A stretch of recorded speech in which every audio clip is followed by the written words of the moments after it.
Good evening, ladies and gentlemen, and welcome to another edition of Sir Hunt on X, live from Cincinnati, Ohio, in the United States. Hope everyone had themselves a wonderful weekend and Monday, 7th of April, 2025. Whatever part of the city, state, or country you're listening to. And it was a historical night that took place 38 years ago, but a touch on. But again, to all the people that are watching locally here in Cincinnati, we are aware of the weather situation. Hope everyone's out there safe. Take extra precautions when necessary. Don't go anywhere near the flooded areas because it's going to be a mess, and it's going to be a mess for a while. So I just want to get that out of the way. Just hopefully everyone here locally stays safe. I'm aware there's also some parts of the United States that are flooded, just like we are here in Cincinnati. Hope everyone out there is safe and sound amidst all of the crazy weather that's going on in your parts of the town. Tonight is a one-topic show for my newer followers that are listening. Usually on a historical night, I devote 30 minutes to an hour on an historical night, especially in boxing history. And tonight's the perfect example of it. This was the Superfight that took place 38 years ago yesterday at Caesar's Palace in Las Vegas, the site where legends are made. And basically there was two of them that made their name throughout the history of Caesar's Palace and collided 38 years ago. It was for the middleweight championship of the world between marvelous Marvin Hagler and Sugar Ray Leonard. The fight that's still talked about today for many, many, many reasons. The one that's always set fireworks off for many, many reasons and always debated for many, many reasons, as those in the fight community who saw it as long as and has been around as long as I have, no. Going to touch about how it got to that point, the fight itself, the decision, and some other things to debunk all of the craziness that's been going on for 38 years that sets fireworks all over the place. These two fighters, before they got to this fight, you could say they got to that point in different phases, different times, and took different roads. I mean, it was basically a case of roadblocks, detours, whatever you want to call it. You could say one went the expressway, while the other one got there through the back roads. Let's start with marvelous Marvin Hagler, who was the undisputed middleweight champion. Was trying to qualify for the 1976 Olympics, couldn't make it. Basically, was fighting for the equivalent of peanuts back in the back end of the 70s when he started out. And it was when he got to that point, he had to learn the ropes. He didn't have any real deep background or any kind of the pedigree that Sugar Ray Leonard would have, because he had to take the hard road and to take it to that point. On the flip side, you talk about Sugar Ray Leonard, the charismatic young choir boy with the golden looks, the 1970 style afro, made it to the 1976 Olympics where he represented the United States and won Olympic gold in Montreal. Got himself quick paydays right off the bat. While Leonard was getting the quick paydays, Hagler was basically fighting for the equivalent of peanuts. And basically, the irony of these two was, you could probably say their first title shots came on the same day, November 30th, 1979, at, where else? Caesar's Palace in Las Vegas, the indoor pavilion. It was a double dip on ABC's Wide World of Sports, spanning the globe, thrill of victory, the agony of defeat. And you guys know the agony of defeat as the skier somehow falling sideways with his leg up in the air and tumbling down the skier's hill. Still don't know how he did it. But this doubleheader featured Marvin Hagler fighting Vito Antuofermo for the undisputed middleweight championship, and it was Sugar Ray Leonard fighting the standout Wilfred Benitez for the world's welterweight championship. Hagler Antuofermo. This particular fight was a case of Marvin Hagler basically doing anything and everything he wanted to do, winning at least 10 of the 15 rounds. But some way, somehow, the two of the three judges called the fight a draw, and Hagler does not win the middleweight championship. His half-brother, Robbie Sims, tried to implore him that being a draw was not the worst thing in the world. Marvin Hagler had to remind him, because he wanted that championship, because that's what he fought for. He had to remind him, because I didn't have the belt, a draw doesn't mean anything. Flip to what took place in the main event that night. Sugar Ray Leonard made the big splash when he just had his way with the great Wilfred Benitez when he stopped him to win the welterweight championship of the world. And those who know how tough of a fighter Wilfred Benitez is was flirting with the distinction of the top fighter pound for pound, was unbeaten, and Leonard took care of business, won the championship. Hagler and Leonard sharing that doubleheader, you could probably say that's where the roads started to take off and go in different paths. For Marvin Hagler, he wanted to win the championship, and he was doing everything he could to get to that point. Wasn't necessarily a flamboyant personality, which turned off the boxing intelligentsia the wrong way, because the boxing intelligentsia wanted to be more into a personality, a character, a high-level character trait. And Marvin Hagler was simply the get in there, take care of business, end the fight, and go home, which didn't necessarily rub off the boxing intelligentsia off the right way. So 3 fights later, after his disputed draw to Anto Firmo, which everybody in the boxing community knows Hagler was wrongfully robbed in that fight, he finally gets another title shot, but he has to go to the backyard of then middleweight champion Alan Minter. And basically one of the worst pre-fight buildups in fight history, where it was filled by the Minter camp with racial attacks toward Hagler. And basically, after Minter beat Anto Firmo, who got the gift draw against Marvin Hagler, he threw that into the face of Marvin Hagler, and Hagler just had a fire lit into him. And on that night, overseas in England, Hagler gives Minter the beating of his life, and the fight is mercifully stopped after 3 rounds. Hagler wins the middleweight championship of the world, but the victory was short-lived simply because he didn't have a chance to celebrate. The English crowd over there littered and the ring and attempted to throw at Hagler and his cornerman team nothing but debris and filled beer bottles, to where Hagler and his team literally had to duck for cover and go to the locker room without the chance of having his hand officially raised by the referee or doing his walking around the ring. But that was symbolic of the respect Marvin Hagler had to fight for. And from that point forward, it was basically where his career started to take off. It started to basically just nitpick and take care of business against anyone and everyone he fought, basically winning a big chunk of his title defenses by knockout. Now we're going to flip to Sugar Ray Leonard. After he beats Wilfred Benitez, he gets the big fights that Marvin Hagler had been trying to get but couldn't get for the longest time. So we're going to fast forward to June of 1980, when he goes to Montreal, Canada for a $10 million payday to fight the iconic Roberto Duran in the fight called as the Brawl in Montreal.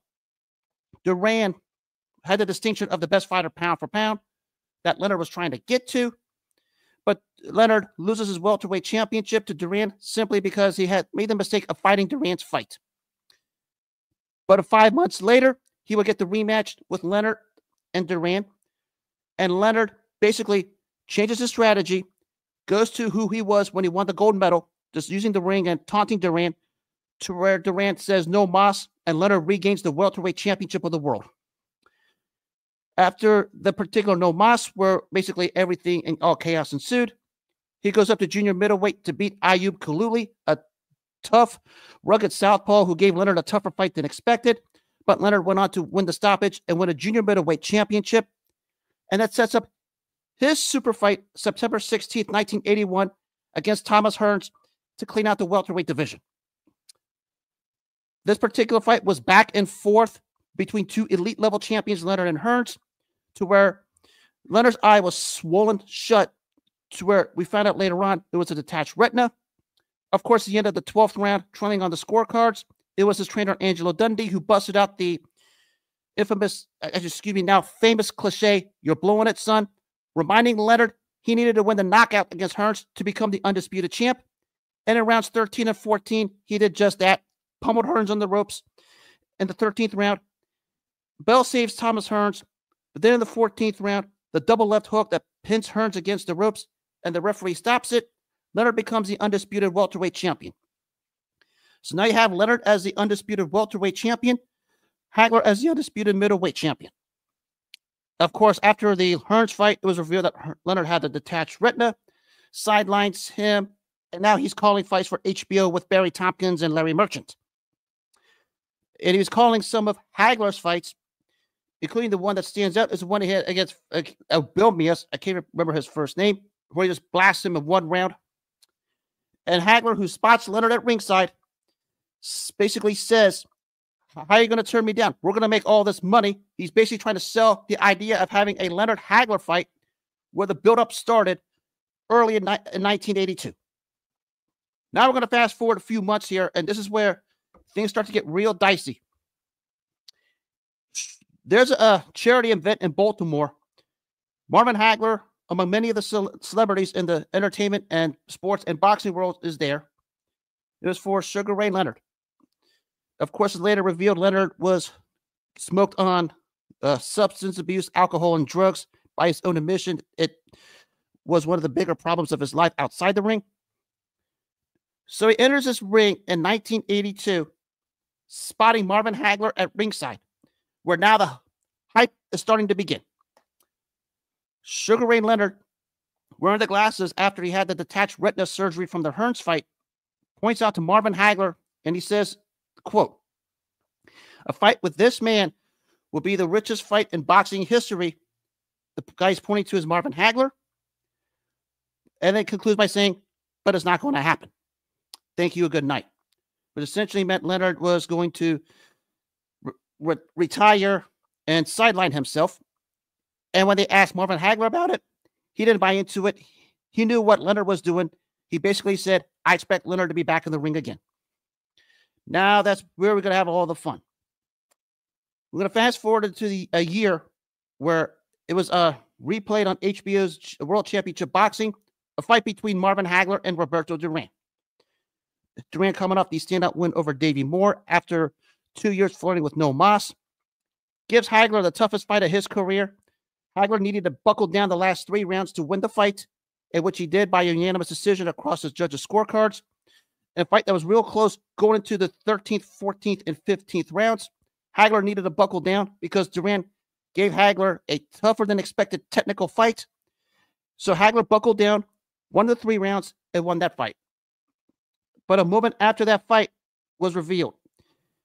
Sugar Ray Leonard, who was doing the commentary for HBO, and Roberto Duran, who was the opponent, were talking after the fight.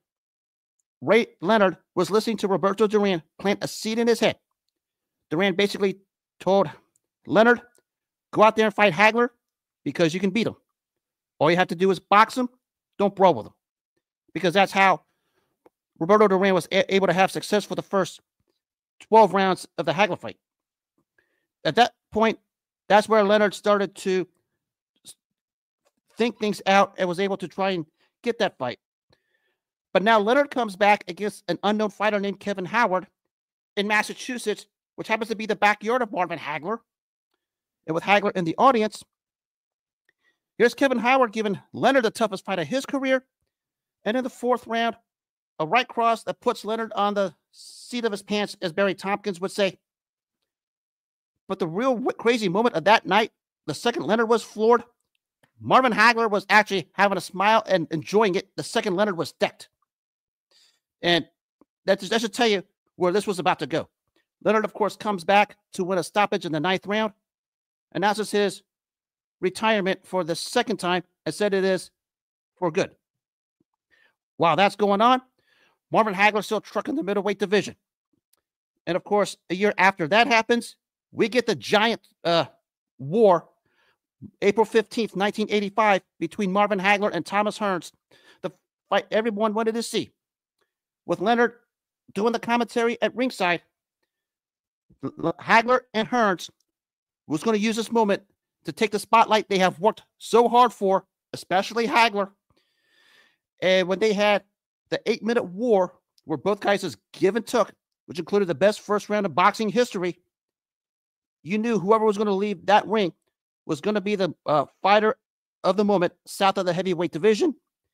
And given this was the moment that Marvin Hagler worked hard for to get to that point, he wasn't leaving Caesar's Palace against Thomas Hearns without his hand raised, and be darn sure of it, because his relentless pressure just gradually wore down Hearns to where Hearns was down for the count, basically more due to fatigue than anything. And when he got up, he just collapsed in the referee's arms, and Hagler finally had the chance to have his hand raised and do the victory parade he couldn't do in England when he won the title from Alan Minter because of the crazy riot after that fight. So he finally gets the moment he's clamored for. So who's calling the fight at ringside? Sugar Ray Leonard. And you can almost see the look on Leonard's face on the replay version of this particular fight when Barry Tompkins asked him about it. He wasn't thrilled because now Hagler had the spotlight Leonard had for the longest time. Hagler now has the distinction of the best fighter in the world, pound for pound. He gets all the commercials afterward. He finally gets the moment in the spotlight he worked so hard for from when he turned pro to that point. And now you start to see a little jealousy in Ray Leonard. Of course, Leonard still says he's not going to come back. He's not going to do whatever. So now we fast forward to a year later, again at Caesar's Palace. It was Marvin Hagler defending his championship against John Mugabe. But now there's an interested spectator at ringside as a fan, not as a commentator or as a fighter, but as a fan. Happens to be Sugar Ray Leonard. This fight was basically a grueling 12-round give-and-take fight where both guys just took beatings. And basically it was Hagler who wore Mugabe down and took him out in the 11th round.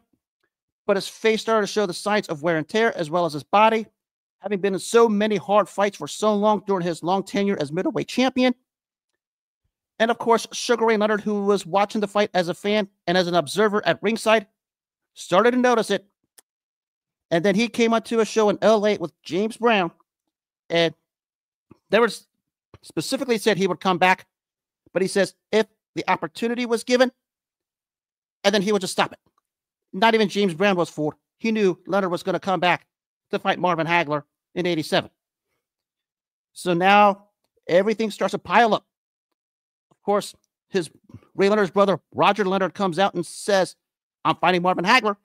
And even Roger Leonard, his brother, was basically like, what are you doing? Even Larry Merchant of HBO, the longtime colleague of Leonard's when they do commentary, even asked him, what are you thinking? So everyone's asking him. Everything's finally starting to put together. Now we finally have a supposed set date for April 6, 1987. Not until there's some wild negotiations going on between the two, because the debates of who gets the better pay and who gets the extra benefits of the fight. Now it comes out Leonard was willing to reward Hagler with a higher fight purse, despite having the bigger name and the bigger stature. It was willing to trade off for a bunch of other things. I mean, you're talking about a 22 by 22 foot ring with the things like the size of a manufacturing plant. You talk about wanting 8-inch gloves, 10-inch gloves versus the traditional 8-inch gloves. And now he wanted a fight schedule for 12 rounds instead of the traditional 15, although championship fights had started going in the 12-round faction at that point. Marvin Hagler is a champion. He really shouldn't have agreed to those demands, but he went ahead and did it because he thought in his heart that he was going to have Ray Leonard for the ripe of the picking, and he was going to go through him the way he did the previous 12 guys during his tenure as middleweight champion. What he didn't know was during this time, Ray Leonard was watching, observing, preparing, and training. And after all of this was agreed upon, we finally had the super fight of April 6, 1987. Every fight we could call a super fight, we could call about a super event. This was a super fight titled the super fight, billed as the super fight, and it came out as the super fight. Basically, with this particular fight, all the Leonard advantages started to show early, and what also did not help was the Southpaw Hagler, who's been known to fight both Southpaw and conventional, came out in the conventional stance. Leonard was going to be in an upright boxing stance. Hagler tries to talk Leonard into wanting a mix-it-up type of fight. Leonard wouldn't oblige. And when the first round ended, you had a feeling that was going to happen. And what did not help Hagler's cause was while Leonard was utilizing the ring, that big 22 by 22 foot ring that he wanted. Hagler didn't go get him.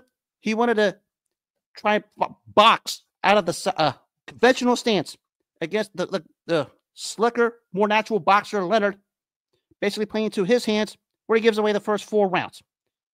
Basically, the first 4 rounds were just all Leonard, simply because Hagler just stood there and let Leonard just utilize the ring and dictate it. So that's where the first 4 rounds were. question everyone asked at that point, even Tim Ryan and Gil Clancy, who called the fight for Top Rank Television pay-per-view, didn't know what was going on. Even the people today still wonder what that was all about. But as the round started to progress, Marvin Hagler finally said, "The heck with it. I'm going back to what got me here," which is to go at Leonard out of the southpaw stance, cut the ring off, and start to land that the moneymaker left hand that he's always landed time after time. Started to do damage on Ray Leonard. Actually, moments where he started to hurt Leonard. And as the fight was wearing on, the pressure was starting to wear Leonard down gradually. As by his own admission, Leonard said he was starting to get tired as Hagler's pressure was starting to come on. So we have a fifth round where Hagler wins. Leonard does come back to win the sixth. But 7, 8, and 9, you just had this itch that maybe Hagler was finally going to get to him because the pressure was coming on. Leonard was starting to feel it. Hagler was coming on. But there was a poignant moment about midway through the ninth round that may be the telling part as to who really was going to win this fight. Because Hagler pins Leonard into the corner and starting to tee off on Leonard. Granted, some punches missed, some punches hit him to the body, but he's starting to score on Leonard. But out of nowhere, digging deep into himself, finding himself into that extra well, Ray Leonard splurges a massive combination that has Marvin Hagler backed up and basically gets out of the corner and starts to use the ring again. But then you start to have the exchange. Even though Hagler wins round 9, Sugar Ray Leonard matched him punch for punch. And from that moment, you had this itch deep down that Sugar Ray Leonard was not going to leave Vegas without the title and was willing to go to the extra mile. And that particular point in round 9 showed it. It turned out to be a Hagler round simply because he controlled most of it coming forward. But as Leonard started to find him punch for punch in the second half of that round, you start to sense maybe Leonard started to find himself after being gassed the previous 4 to 5 rounds. So we fast forward to rounds 10 and 11. It's sort of back to what it was in the early rounds where it was make you miss, make you pay. And that's what Ray Leonard did. Started to make Marvin Hagler miss.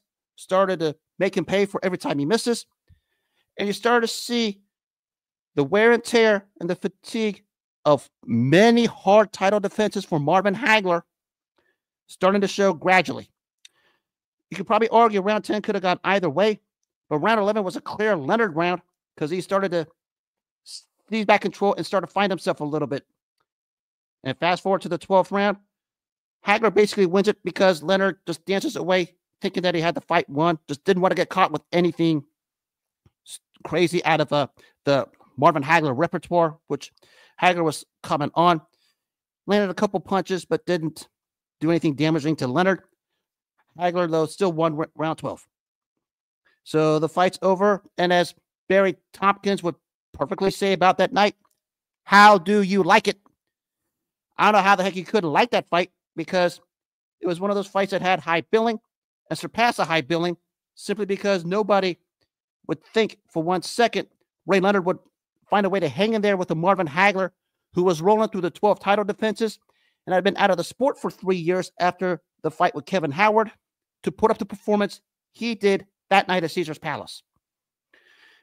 And basically, after the fight, Marvin Hagler's dancing around the ring thinking he knows he had the fight won. Ray Leonard's basically in the corner almost trying to gasp for breath at that point because he gradually was worn out. Who could blame him? I mean, he basically trained as hard as Marvin Hagler did. So now we fast forward to the beta part of this particular fight, the decision. One judge scores 115-113 Hagler. One judge, Jojo Guerrero, 118-110 Hagler. 118-110 Leonard. I'll get to Guerrero in a second. The third judge, 115-113 Leonard. And your split decision winner is Sugar Ray Leonard, the undisputed middleweight champion of the world. The decision that was debated immediately after the fight, debated way after the fight, and is still debated 38 years later today. Everybody's asking, of course, one of my favorite, street conversations when I talk about the sport. Number one is always going to be, who really won Ray Leonard versus Marvin Hagler. Ray Leonard was the official winner, wins his third world championship. The 12th successful title defenses of Hagler comes to an end. I've always said this. There were moments in this fight, Marvin Hagler had it, but couldn't capitalize on it. When you give away rounds, the way Hagler did, especially early, especially a couple of them in the late rounds, you're basically begging for an L at that point. And when that monumental moment in round 9, where Hagler had Leonard pinned against the ropes, but Leonard fires a combination out and starts to back Hagler up, you can probably point to those moments as to why Marvin Hagler lost the fight. I mean, I will tell you this from my personal view, as great as Leonard appeared to be, wasn't as great as he was when he just peppered Thomas Hearns in 1981. Thought he did enough to win. Maybe this adage of taking the title from the champion, maybe he didn't do enough. That's your opinion. But Marvin Hagler had chances, especially when he had Leonard tired, to go get him and couldn't get it done. Don't know what it's because of the big ring. Don't know what it's because the wear and tear of the 12 successful title defenses, because he had a lot of hard fights, especially his last two before Leonard when he fought Hearns and Mugabe. But he had his moments and just couldn't capitalize. Now, I've always scored this fight in this particular way. First 4 rounds to Marvin, the first 4 rounds to Sugar Ray Leonard, that's a no-brainer. Leonard won those. Round 5 was Hagler, no-brainer. That's when he started to build the momentum. Round 6, Leonard comes back, and I thought that was a no-brainer for Leonard. So after 6 rounds, it's 5-1 Leonard for me. 7, 8, 9, I gave those to Hagler. 7 and 8 were no-brainers. Round 9, I called it a swing round. You could have scored that round either way. I just gave it to Hagler because I thought he controlled the first half, even though Leonard came on to the second half of the second moment of that round, the second half of round 9, with that furious combination and going toe-to-toe. I thought Hagler controlled round 9. Albeit that's a swing round. You could have scored that one either way. Round 10, basically they picked it up where they left off in round 9, the first half. But I thought Leonard controlled the second half, and I gave Leonard round 10. Again, round 10, like round 9, swing round could have gone either way. Round 11, a clear Leonard round. Just made Hagler made him pay. Round 12, basically a clear Hagler round by default because Leonard had the fight won and just wasn't going to get caught with anything by Hagler through. So my scorecard was 115-113 Leonard. The rounds I gave to Hagler were firm. The rounds I gave to Leonard were firm. The only 2 swing rounds I had were 9 and 10, where I split those. Round 9 Hagler, round 10 Leonard. You could have gone those either way. Maybe 1 or 2 others you can go in there. But every time I watch this fight, I still wonder why Marvin Hagler, the champion he is, having 12 successful title defenses and having the stature of the best fighter in the world pound for pound, would let Sugar Ray Leonard sucker him into all of the demands that Leonard wanted.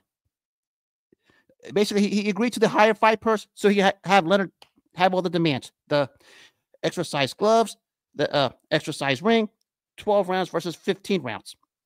You're the champion. Why did you sucker yourself into such a thing like that and let this guy control the supposed A-side demands? You basically lost it right there. You're the champion. He's supposed to be playing second fiddle to you. Were you that confident that you was going to beat Ray Leonard? That's my only guess, because any negotiation tactic in the sport, my fight followers can tell you, it's always going to be A side, B side, who has the draw, who has the power, and sometimes the stature of being the champion and a top fighter in the sport carries weight. Hagler had that. He didn't use it. My guess is he just wanted Leonard so bad, he basically say, have whatever you want. I just want you in the ring. And it backfired. Even early in the fight, the commentators Tim Ryan and Gail Clancy pointed it out, and he basically said that's where Hagler lost it. Of course, there's this theory where had it been a 15-round fight instead of a 12-round fight, Hagler might have gotten to Leonard and stopped him late, but I don't know if I would go that far because Leonard had found a second win at that point.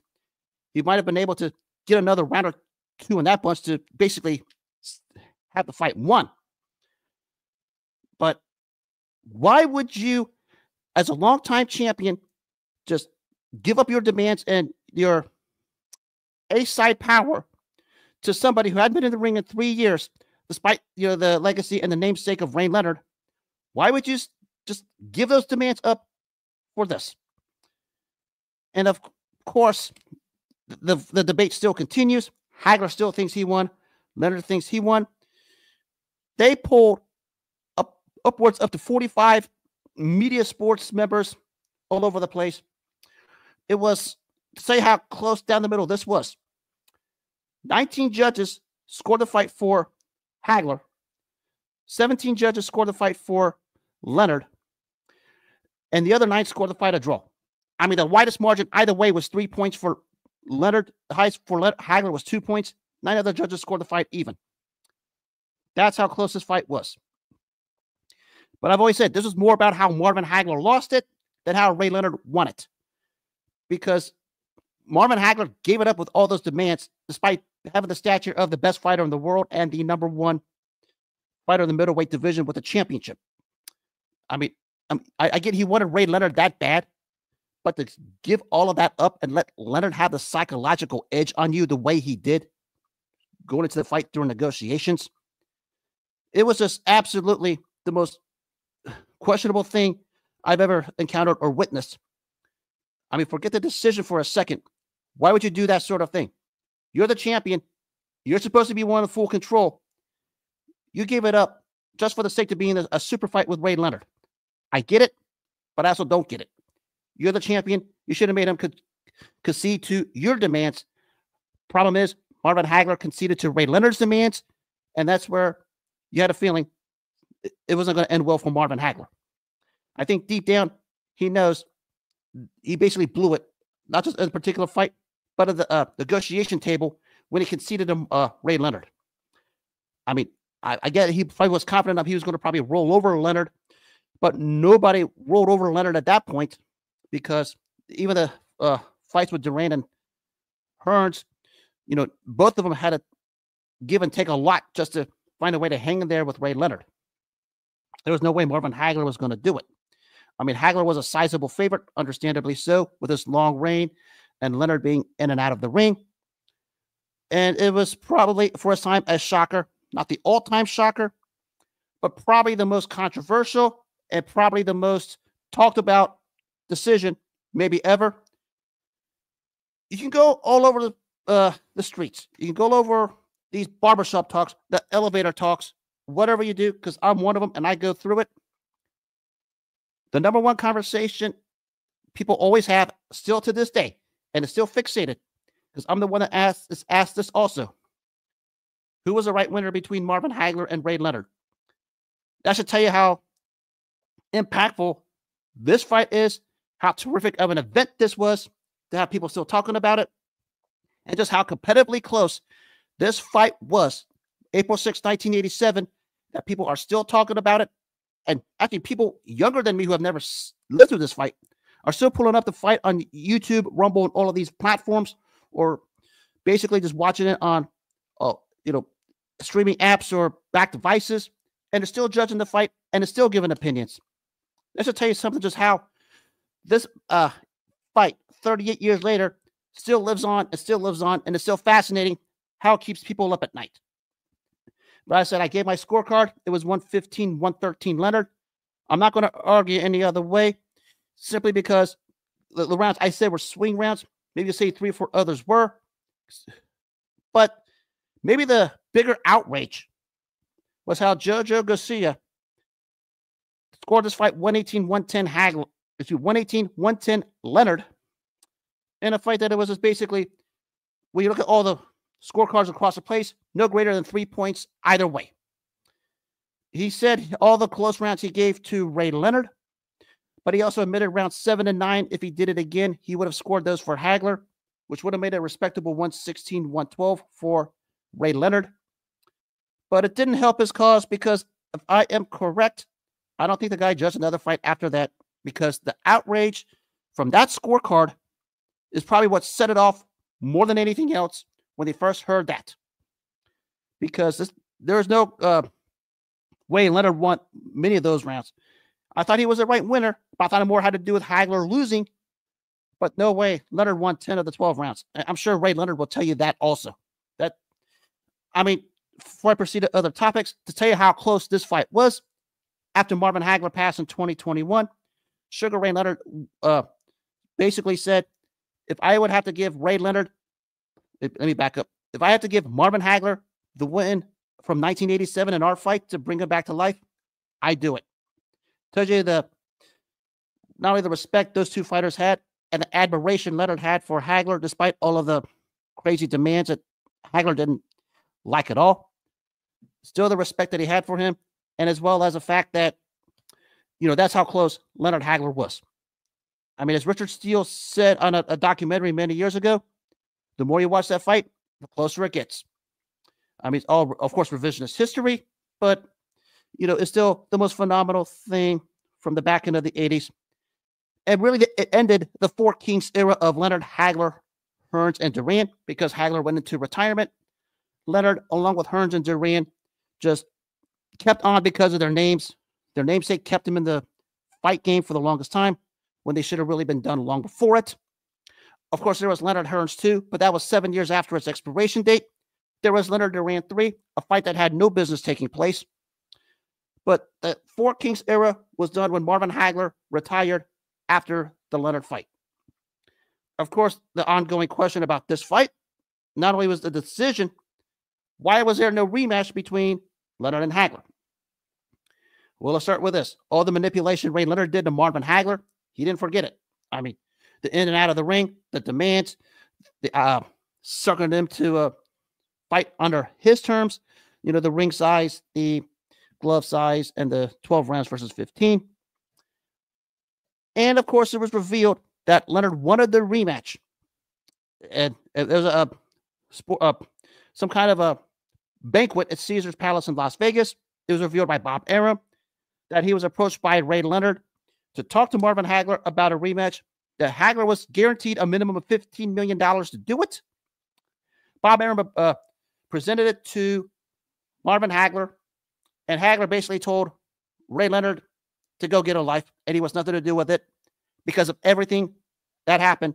Because in his mind, he felt manipulated, he felt, betrayed, and he felt like, everything he worked hard for just went down the tubes when he felt victimized by Ray Leonard.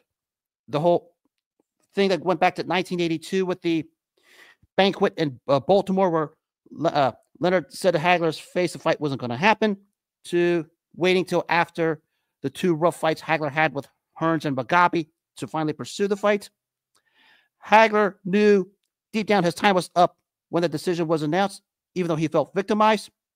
Moved to Italy to become an actor, lived a great life over there in Italy for the longest time, made movies over there. And basically his quote about this, I'm not going to let boxing use me. And when he walked away from Leonard and the Leonard rematch, that's basically what it was. Because he felt Leonard used him to get the fight under his terms, under his conditions, simply because Leonard thought he was the bigger name and the bigger star. As I said, Leonard felt a bit on the jealous side when Hagler started to get the limelight after the victory over Hearns, because Hagler started having all the commercials, the shows, and the TV stuff going on. Did not sit well with Leonard. And that's why Leonard did what he did. Because, I mean, maybe Hagler knew his downturn was coming. Maybe he wanted to cash out. That's the only thing I could think of. But still, the question remains, why would Hagler concede to Leonard's demands for that fight? I mean, Hagler already made that mistake once. I think deep down, he didn't want the rematch because he knew Leonard was going to try the same shtick on him again, and he wasn't going to mess with it, especially at that point in his career. And that's where Hagler told Bob Arum to tell Ray Leonard to literally take the rematch offer and stick it because he wanted no part of ever again. Not only was he done with Leonard, he was done with the sport, moved to Italy, made all kinds of movies. But for Leonard, carried on longer than he should, got a world championship over Donnie Lalonde, had the rematch with Tommy Hearns in '89, basically 7 years after its expiration date, for many reasons. The fight turned out to draw, although some people, even Leonard himself, said He thought Hearns should have gotten the decision in the rematch. For later, a third fight with Leonard and Duran, basically 8 years after its expiration date, following no loss, but a fight that had also no business taking place because the fight was basically a dud and a snooze fest. We can go to sleep halfway during the fight. And at that point, the romance with Leonard and the media was starting to hit the downturn because you started to hear boos all over the place. Started with the Hearns fight, continued with the Duran fight. He fights in 91 against Terry Norris and in 97 against Hector Camacho and just gets wiped out both times. But really, he should have just called the end right there. But it was 38 years ago, Leonard and Hagler, who had the craziest buildup, took different roads to get to that point on April 6, 1987.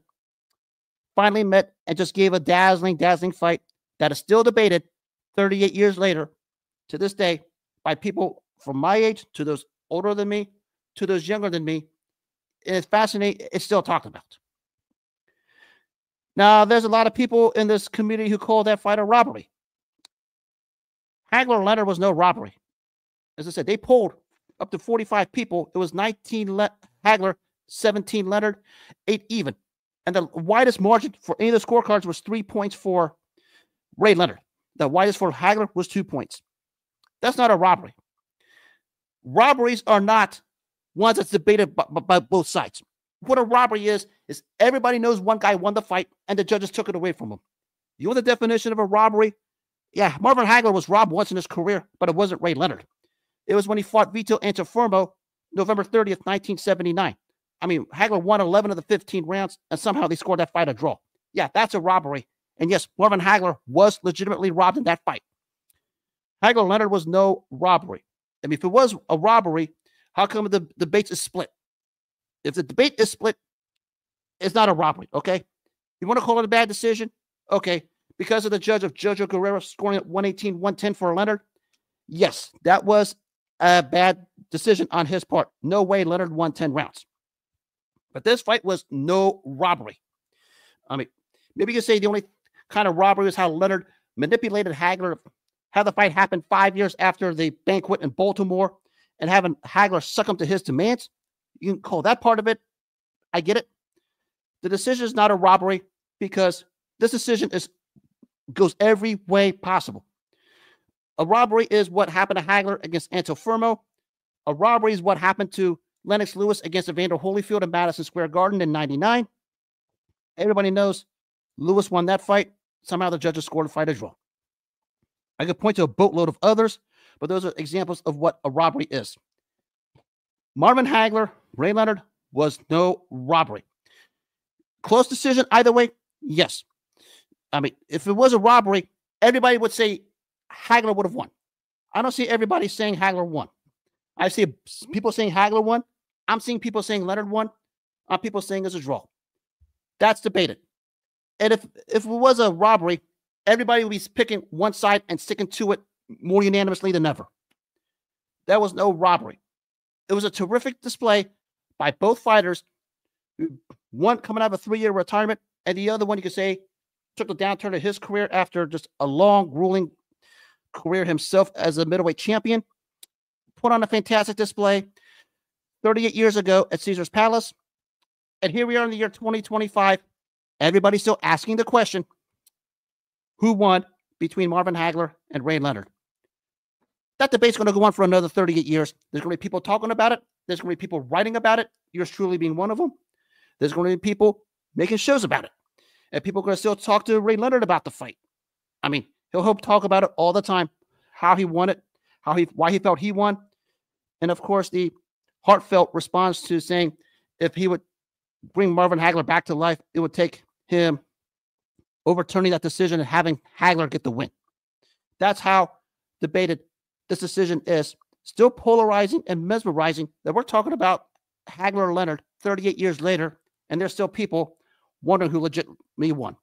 I mean, even I walk the streets and I have all my elevator conversations, if you want to call it that, or barbershop talk or street talk. I mean, one of them, the first one is, of course, Hagler-Leonard, who won that fight. That's always going to be number one. The Chavez-Taylor fiasco, that's number two.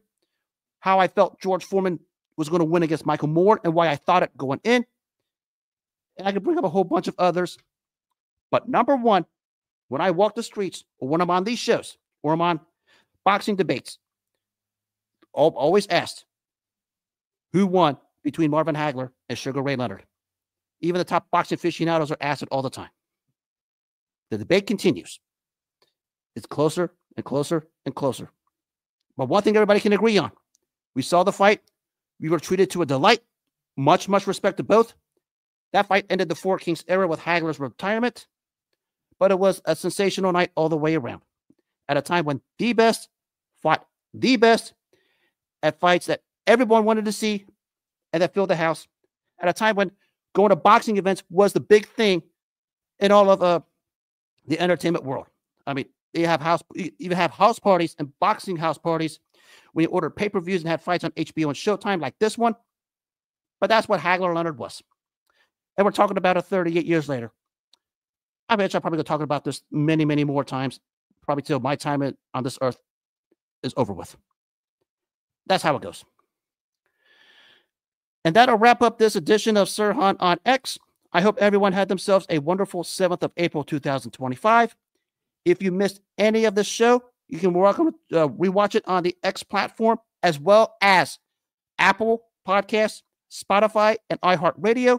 This show will be uploaded there in a matter of seconds. You guys can catch me on those apps, as well as some of the other shows I've had, because my show is now on those particular platforms.